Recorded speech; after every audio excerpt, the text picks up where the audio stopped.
আবৃত্তি কৰিব ওলাইছোঁ প্ৰেমেশ্বৰ ঠাকুৰীয়াৰ কথাৰে মানুহজনৰ নাম ভ্লাদিমিৰ পুটিন। মানুহজনৰ নাম ভ্লাদিমিৰ পুটিন।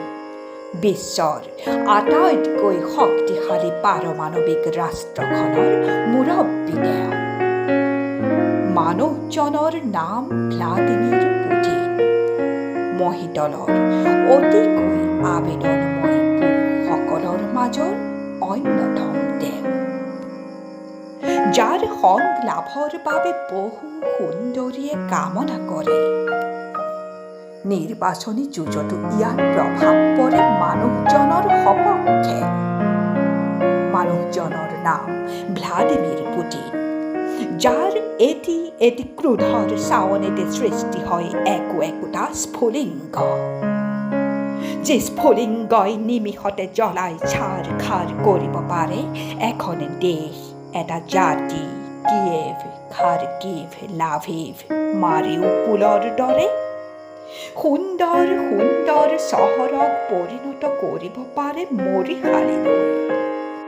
মানুহজনৰ নাম ভ্লাদিমিৰ পুটিন, যাৰ পৰাক্ৰমৰ সন্মুখত সৰু সৰু ৰাষ্ট্ৰবোৰ বাদেই বিশ্বৰ আটাইতকৈ শক্তিশালী আমেৰিকায়ো সমীহ কৰে।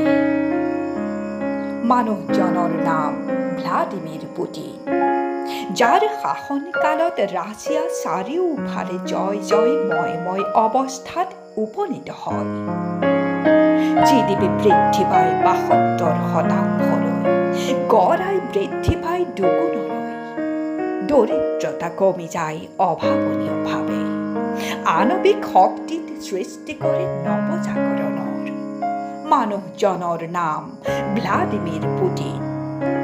অতিকে ক্ষমতালোভী সংবিধান সংশোধন ঘটাই ২০৩৬ চনলৈ থাকিব ৰাষ্ট্ৰপতি পদতে, যদিহে মৃত্যুবৰণ নকৰে।